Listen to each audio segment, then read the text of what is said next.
I'm Emily C. Bunrang, and today I'm going to show you one of my favorite childhood recipes, Thai fried spring rolls. It's my mom's recipe. I'm sure other Thai moms out there have a version of this, but I'm going to show you how to make it today. There's quite a few ingredients today, a lot more than what I normally cook with, but I promise you it's going to be so tasty. Let's get into it. You're going to need 2 pounds of fresh grind or pasture-raised ground pork. I've got this from my whole hog that Cody and I purchased a few months ago from Covenant Pastures. 3 large carrots shredded. You can use a box grater for that. Half a head of cabbage. You might not even use all of this. Some thin soy sauce. Now, if you don't have thin soy sauce, you can use regular soy sauce, but you can find this in the Asian supermarket. Spring roll pastry. I love this brand because they don't have any vegetable oils in it. The sheet is made with some coconut oil and some wheat flour. So that's why I love this Spring Home brand. Some glass noodles, or bean vermicelli as they call it. 2 packs here. They sell this at the Asian market too. A little bit of garlic salt, some coconut sugar. For the dipping sauce, you're gonna need some daikon, shredded carrots, granulated sugar, and rice vinegar.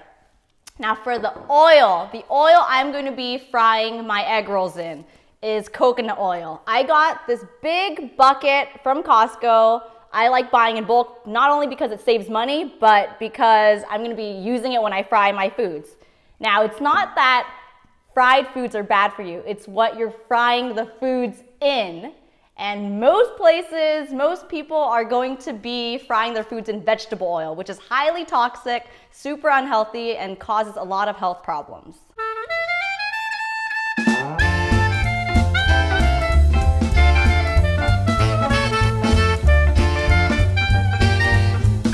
Other alternatives to fry your foods in could be peanut oil, which is great, 10 times the price though, lard, tallow, duck fat, any kind of animal fat or natural fat.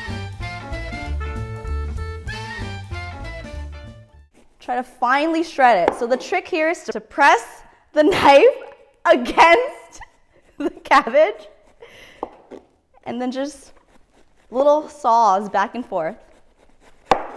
I don't like chopping it. This is just how Mother did it. And as we go through this, it might seem like a lot of cabbage to 2 pounds of pork, but it wilts down. And it also depends how much cabbage you want. You can always go more meat to veggies. I kind of like it all equal. So if you see here, there's a little bit of core. Just make sure you don't use the core. You don't want any big chunks. And then I'm just going to cut the slices in half. I'm going to throw that in the bowl.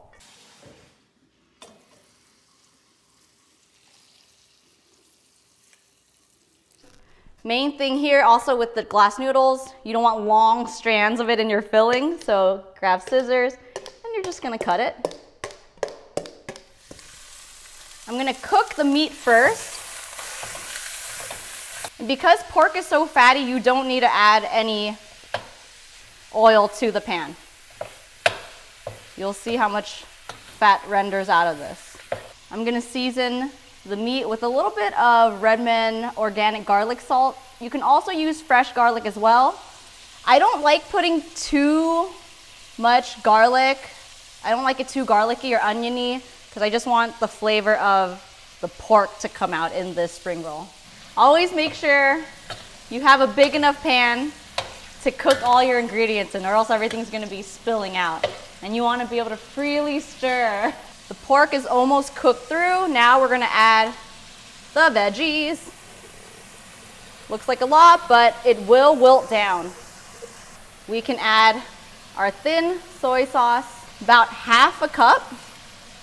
And then we also got our coconut sugar, Bob's Red Mill.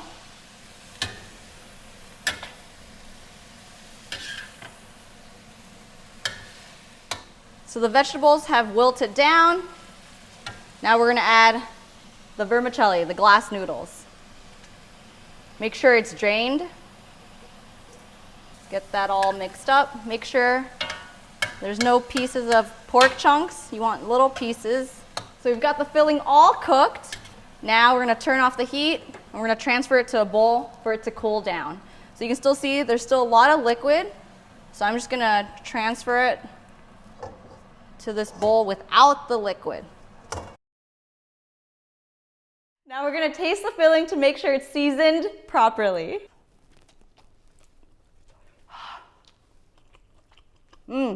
Some Redmond real salt. We're just gonna do a sprinkle of that. Okay, so you wanna make sure the filling cools down because if you use it while it's hot, the wrapper is just gonna break and it's gonna be a hot mess. So we'll put that aside. I'm gonna show you how to make the dipping sauce in the meantime. I'm gonna use some of the shredded carrots, about a cup, and then we're gonna add some shredded daikon to it. Peel the daikon. You could do it without the veggies, but I find it so refreshing when I get a little bit of daikon with the spring roll. Now we're just gonna shred it. You can find daikon at your local Asian market. Okay, that's the veggies for the dipping sauce. Okay, I've got half a cup of granulated organic sugar. Just gonna turn on the heat to medium. And then the ratio, rice vinegar to sugar, equal ratio. Make sure you constantly stir it so it doesn't burn. Okay, so the sugar has dissolved. Now we're just gonna pour it over. It's hot, so it's gonna wilt down the veggies. And it might seem a little bit of sauce. You can always double it if you want more, but water is gonna come out of the vegetables and it will dilute. So that's our dipping sauce. We're gonna put that aside. So I've got a deep skillet here. I like using a pot that's a little bit deep so it doesn't splatter. A Dutch oven works great as well. We're gonna ladle in. The weather is warm, so that's why it's liquidy.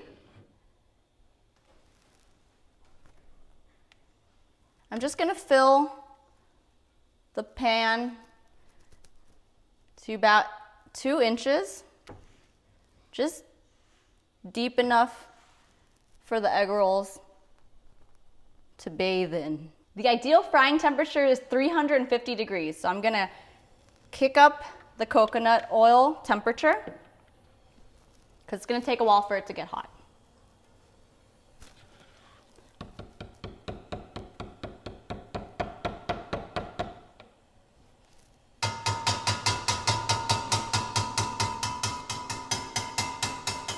What are you looking at, Cinnamon?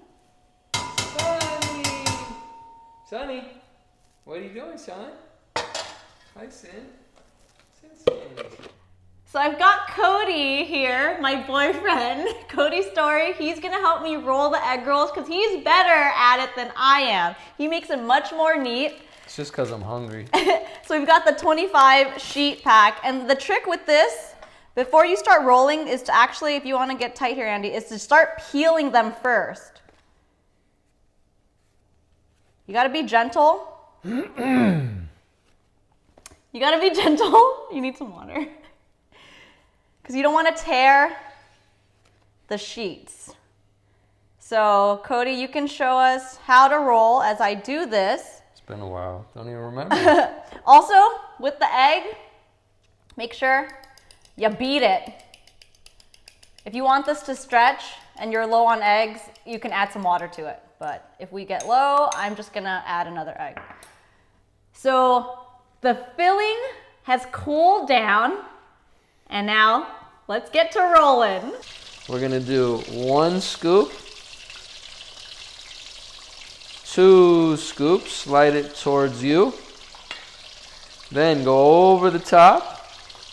Pull the filling towards you. Now, we're not going to put any egg on yet. We're actually going to wrap and fold one side, wrap and fold the other side. Now, it's a little smaller version of an egg roll, but now we can actually wind up that wrapper, make it a little thicker. Now we only need egg 1 time on the top, and it's going to be sealed up very nicely, and it's going to stay together. And it actually has quite an elegant look to it, if you ask me. So that would be my option, or the best technique I can come up with personally without anybody showing me how to roll an egg roll. Okay, so look here, this is my little pampered chef. See, so the temperature is a little high. This is the ideal temp, 350. We're gonna lower it just a bit. Watch out for the splatter, Andy. It's at 356 right now. Now, if the temperature is too low, it's not gonna get crispy. It might have a little brown, but we want it to get crispy. This one busted a little bit. Don't worry about the time, kind of go for the color until it's a darker brown. You can still see it's a little bit pale. So we're gonna let it go for a little bit longer. Keep checking the temperature. You don't want it too hot or else it will burn. Another thing, when you add the rolls to the oil, the temperature of the oil is gonna go down. So always you might have to raise the heat a little bit. So the thermometer really helps.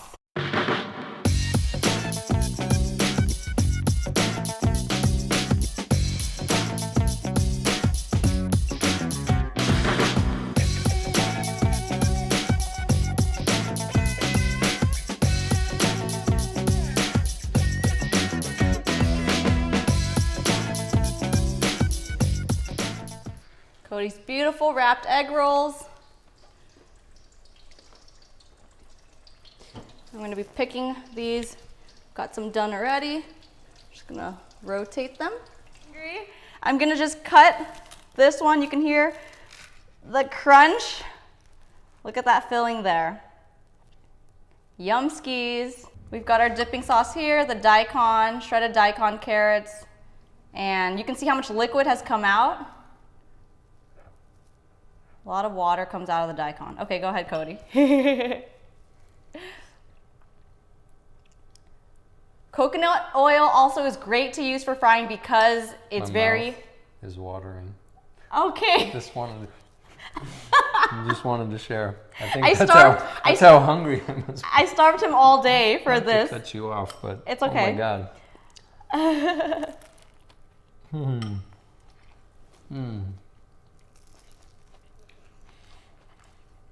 That's what I'm talking about. What do you taste, Cody? What I call deliciousness.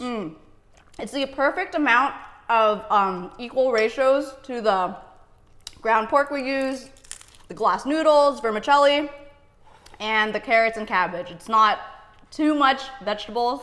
I like it equal. Even sometimes with a little more meat. But I wanted to save the fresh grind we have for other recipes. So I really hope you enjoyed watching this video. I hope you make this at home. It's one of my favorite recipes.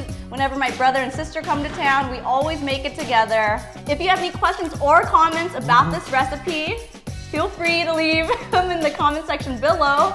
Don't forget to click subscribe so you can get notifications on every Wednesday and Fridays when I release new videos.